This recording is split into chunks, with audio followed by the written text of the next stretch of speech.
Hello and welcome back to Starfield. Today we're going to be doing a bit of a different video and the first in a series of videos that I would like to test out. So for today we're going to be taking a look at the Maelstrom Assault Rifle, which is one of the very first guns that you find in Starfield. And we're going to be going over the pros and cons to it and the way that I would recommend building it and kind of what you can expect out of this particular weapon. So the Maelstrom Assault Rifle is one of the very first guns that you can find. It is probably one of the most common guns throughout Starfield. The Maelstrom is an assault rifle for all intents and purposes. This holds 40 rounds in it, which is pretty good. Its default is set to full auto, however it's not hard to find a semi-auto version of this, and semi-auto in Starfield is stronger than full auto, at least shot for shot. Kind of substantially too. We're going to be going over some of the numbers, at least for the advanced version later on. Base damage, the Maelstrom has 4 damage on it. That is just a regular Maelstrom. An advanced Maelstrom is up to 27. Now there is multiple tiers of weapons and there's supposed to be 5 tiers. However, I don't know if the superior tier is actually even in the game. I've gotten mixed reports on people saying that it's not in the game, but it technically is in the game. You just have to go about it in a weird way. Or I guess that it wasn't implemented correctly where it's not actually showing that there is a superior tier of weapon, but sometimes you find weapons that are stronger than others. And then I've also heard reports that the numbers are just inaccurate whenever you're attaching the weapon onto your person, where it shows a higher damage till you equip it, and then it goes down to a lower damage, or vice versa, where you equip it, for some reason it jumps up in damage. I don't know why that is, so I'm just going off of the base version and the advanced version.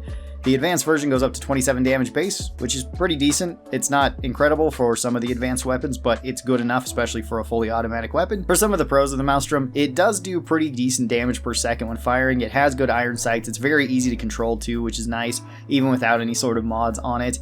It shoots a very common round at the 6.5 round, which there's only 2 guns that actually fire that type of ammunition, which is the Maelstrom and the Kraken. I would say that the Maelstrom is generally the better option out of those two, assuming that you're not building for pistols, in which case then the Kraken would be better because you're more spec'd into that. The other pro to this weapon is that because it's so common, you're probably going to find a lot of these, and you're probably going to find the legendary versions of them, or at least the rare and epic versions of them, where you can get some decent mods on them. The cons are that it doesn't really do that much damage per shot or that much damage per second compared to certain weapons.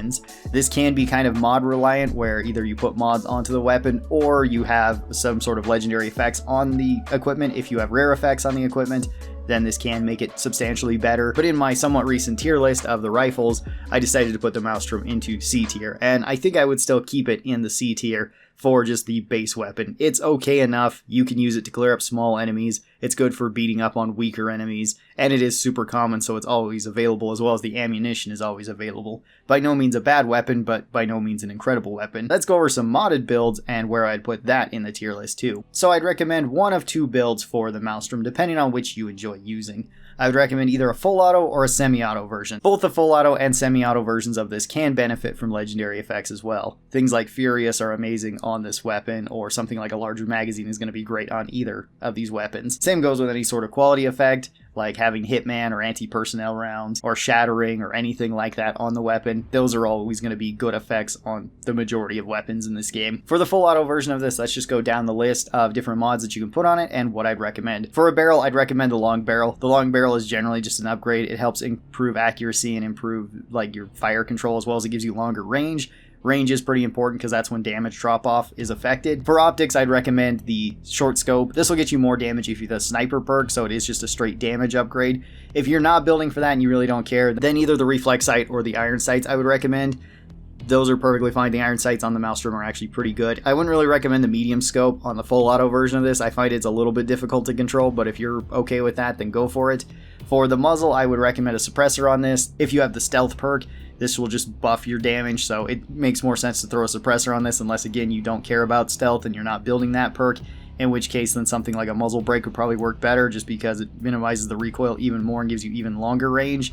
That does help quite a bit. For a grip, you might as well just go with the tactical grip. It's just a straight upgrade from the standard grip, besides making your weapon slightly heavier, but that doesn't really matter. For magazines, I would recommend one of 3 of them, either the armor piercing rounds, the gut buster rounds, or the white hot rounds. I'm partial to the gut buster rounds. This is basically explosive ammunition into the gun, and it deals a pretty good amount of damage per second. The explosions themselves can do good damage per second, although you can hurt yourself with them.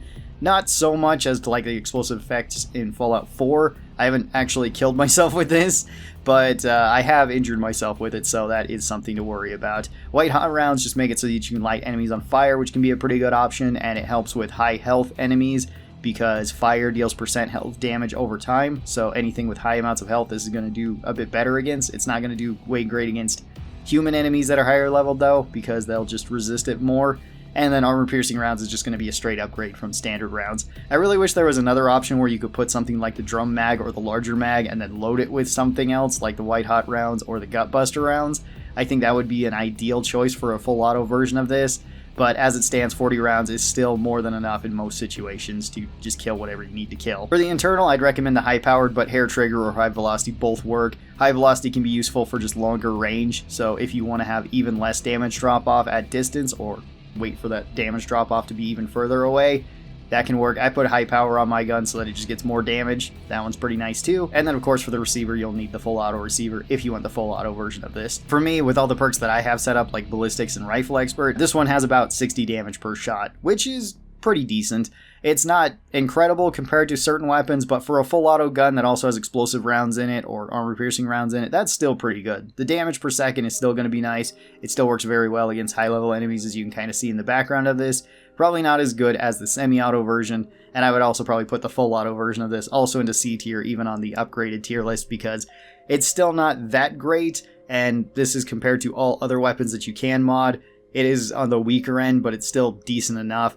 And again, if you get certain legendary effects like lacerating or an extended mag or furious or anything like that, or all of them, this weapon can go up in those tiers too.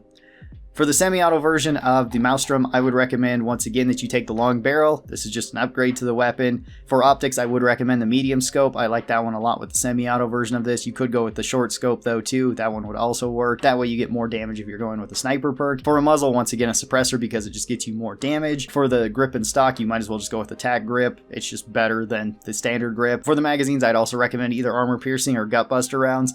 Gutbuster rounds, once again, are explosive rounds. They do good damage per second, and they kind of help you splash damage to other enemies, but you can hurt yourself with them. Armor piercing rounds are just a straight upgrade for the weapon in general, and it works pretty efficiently. For internals, I went with high powered once again so that we have more damage on the weapon, but any of them are fine. Pick whichever one you would like. And then for a receiver, you're going to need the semi-automatic receiver. With all of this, it made it so my damage per shot was about 160, so it's quite a bit higher than just the full auto version, 100 points more, which is pretty crazy, as well as the semi-auto version benefits from another perk with Marksman. There are certain perks that do help with this. Obviously, ballistics is going to get you more damage because this is a ballistic weapon. You can also go with Rifle Expert, which I'm assuming you're going with if you're going to be using the Maelstrom as a primary weapon.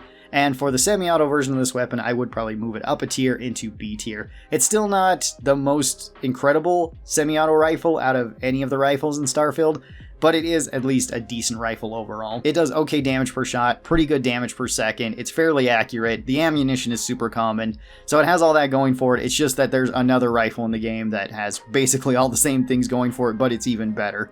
That kind of being the Beowulf, and I would kind of recommend going with that one over the Maelstrom for most situations. That of course being said though, there's no reason why you couldn't use both weapons because they do use different ammunition, and I think the semi-auto version of the Maelstrom is probably the best version of the 6.5 round being used. We have one other thing to mention about the Maelstrom, and that is unique versions that you can get of it. There is 2 of them that you can just get that are always guaranteed. Of course, you can find other unique versions of this weapon all throughout the world, so you might just get a really good legendary drop, and you very well could because these ones aren't anything crazy.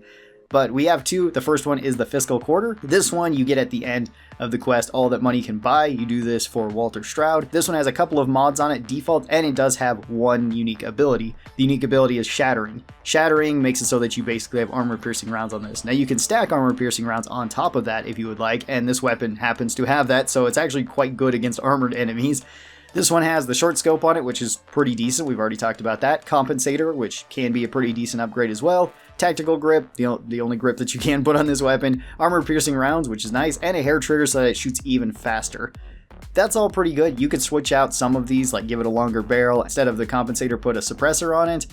That can be a pretty good option, and you can do this quest fairly early on, so if you're not building for weapon upgrades and weapon mods, this could be a pretty decent option if you just want to carry it around, because Shattering is probably one of the better effects in the game. The second Maelstrom that you can get is one that you're going to need to buy, and you have to buy this at the key. This one is called the Pirate Legend. This one has the Space Adept ability, which I personally don't think is that great of an ability, because it makes it so you get 30% more damage when in space, but you get minus 15% damage when you're on the planet's surface, and the majority of the game you're going to be on a planet's surface. You're not going to be in space for most of this game, ironically enough, or at least in regular small arms combat in space. So not the greatest legendary effect, but it does come with some other advantages. It comes with a drum mag, a hair trigger, a muzzle brake, and a reflex sight.